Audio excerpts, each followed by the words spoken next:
1858 उड़ीसा का पुरी इलाका मुगल सेना जगन्नाथ मंदिर को तोड़ने के इरादे से आगे बढ़ रही थी।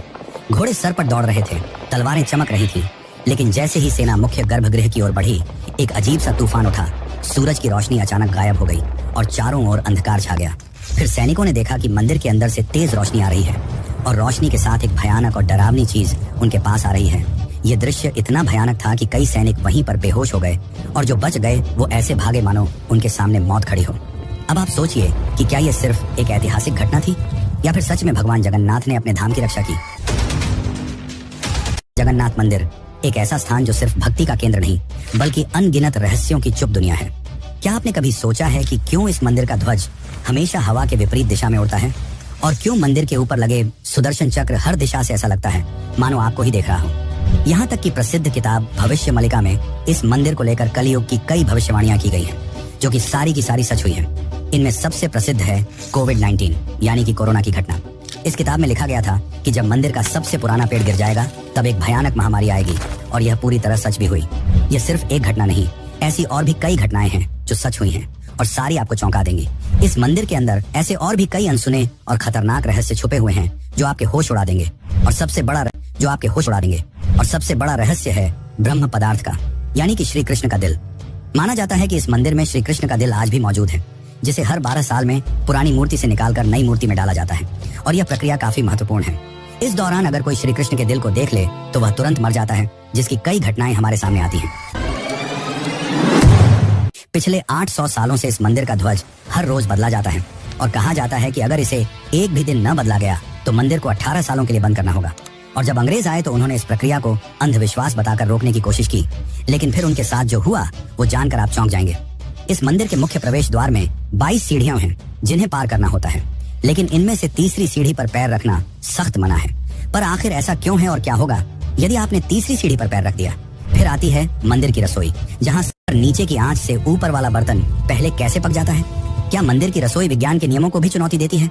ऐसे ही और भी न जाने कितने चौंकाने वाले रहस्य। ये सिर्फ एक मंदिर नहीं, ये एक ऐसा तीर्थ है जहाँ धर्म, विज्ञान, वास्तु और चमत्कार चारों एक साथ खड़े हैं, जहाँ श्रद्धा सिर्फ पूजा नहीं बल्कि रहस्यों से सामना करने की तैयारी है। तो क्या आप तैयार हैं एक ऐसे सफर के लिए जहाँ हर अध्याय आपको चौंकाएगा, हर रहस्य आपके विश्वास को चुनौती देगा और हर जवाब एक नए सवाल को जन्म देगा? चलिए चलते हैं जगन्नाथ मंदिर की उस रहस्यमयी यात्रा पर, जहाँ भगवान खुद हर सवाल का उत्तर है।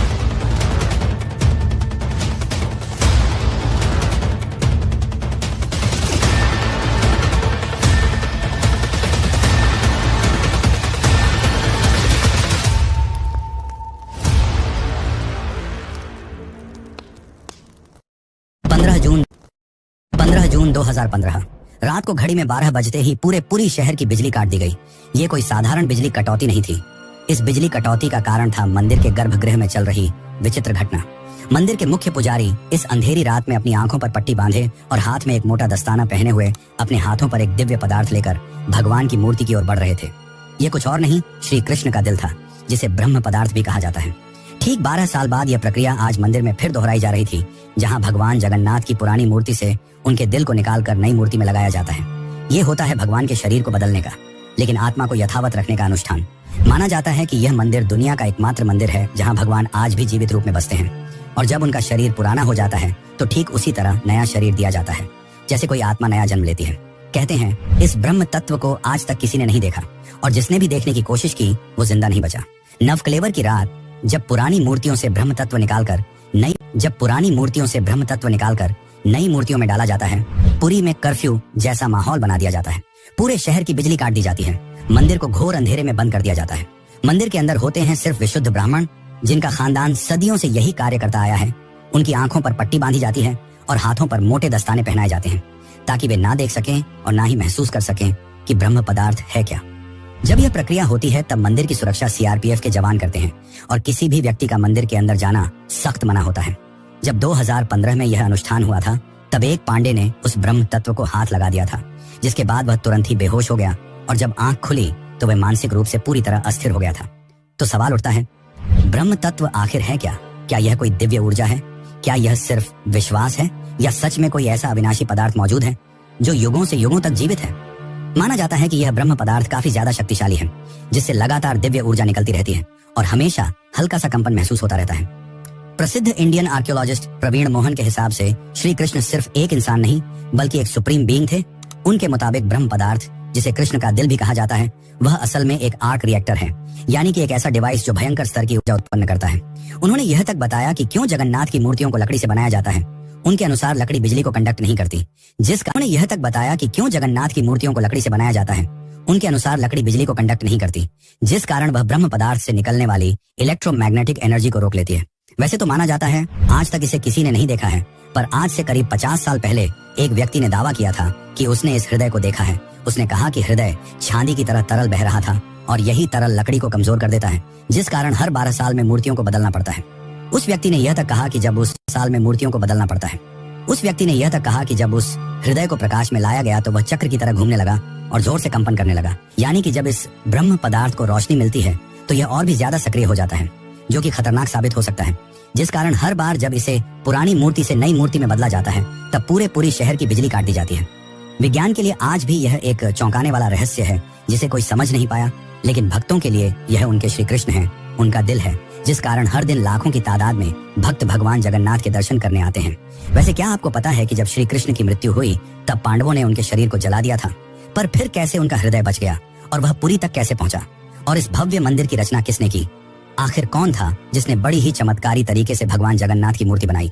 तो चलिए जानते हैं अब इस रहस्यमयी और रोचक घटना को, जो आपको इंटरनेट और किताबों में नहीं देखने को मिलेगी। लेकिन उससे पहले अगर आपको वीडियो अच्छी लग रही है तो इसे लाइक करके कमेंट में जय जगन्नाथ जरूर लिखें। आज से करीब 5000 साल पहले महाभारत युद्ध के पश्चात चारों तरफ केवल लाशें ही पड़ी थीं। लाखों पड़े शव और कौरवों के विनाश ने सबको झकझोर दिया। कौरवों की माता गांधारी ने इस विनाश का कारण श्री कृष्ण को बताया। उनके हिसाब से अगर श्री कृष्ण चाहते तो यह युद्ध होता ही नहीं, पर उन्होंने ऐसा नहीं किया, जिसके कारण क्रोधित होकर गांधारी ने कृष्ण को श्राप दिया, गिना, जिस प्रकार मेरे वंश का विनाश हुआ है ठीक उसी प्रकार तुम्हारे भी वंश का विनाश हो जाएगा। इस श्राप के 36 साल बाद जब एक दिन श्री कृष्ण जंगल में विश्राम कर रहे थे, तब एक शिकारी ने उन्हें हिरण समझकर उन पर तीर चला दी, और जैसे ही तीर श्री कृष्ण के पैरों पर जाके लगी, उन्होंने इस लोक को छोड़ दिया और मृत्यु को स्वीकार किया। और माना जाता है कि उनके मृत्यु के साथ ही पूरी द्वारका नगरी पानी में समा गई, जिससे उनका पूरा वंश समाप्त हो गया। माना जाता है कि जब शिकारी ने उन्हें गलती से मारा तो उसे बहुत पछतावा हुआ और उसने श्री कृष्ण से माफी मांगी, पर श्री कृष्ण ने बताया कि ये मेरे ही कर्मों का फल है। उन्होंने समझाते हुए कहा कि पिछले जन्म में तुम महान वानर राजा वाली थे, जिसे मैंने ही राम अवतार में छल से मार दिया था, और उसी कारण आज तुम मेरे मृत्यु का कारण बने।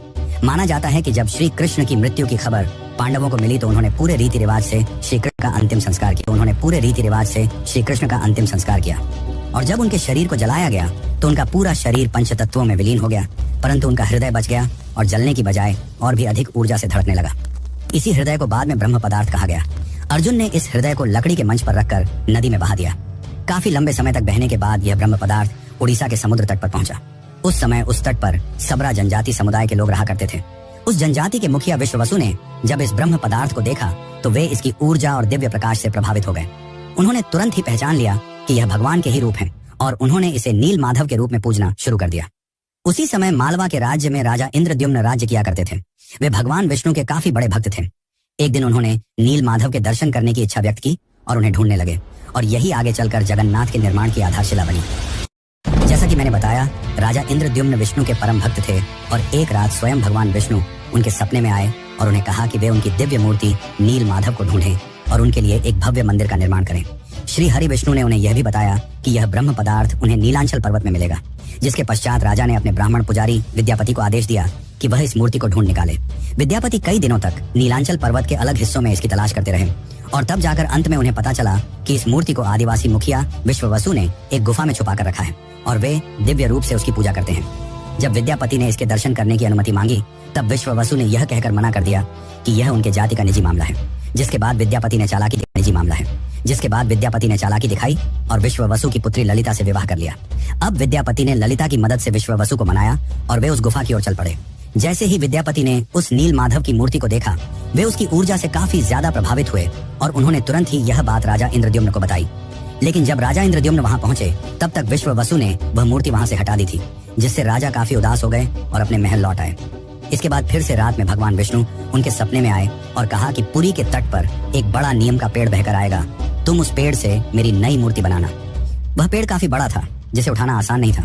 आखिर में जैसे तैसे वे पेड़ को महल तक ला पाए, लेकिन अब सवाल यह था कि इनसे भगवान की मूर्ति कौन बनाएगा। बहुत से कारीगरों ने इस पेड़ से मूर्ति बनाने की कोशिश की, लेकिन सब असफल रहे। उन्होंने कहा कि पेड़ इतना ज्यादा मजबूत है कि हमारे छेनी हथौड़ी का उस पर कोई असर नहीं हो रहा। ये सुनकर राजा काफी परेशान हो गए। तभी एक दिन भगवान विश्वकर्मा एक बूढ़े साधु के रूप में वहां पधारे और उन्होंने कहा कि वे ये मूर्ति 21 दिनों में बना कर देंगे। राजा काफी प्रसन्न हुए, पर उस बूढ़े आदमी ने एक शर्त रखी।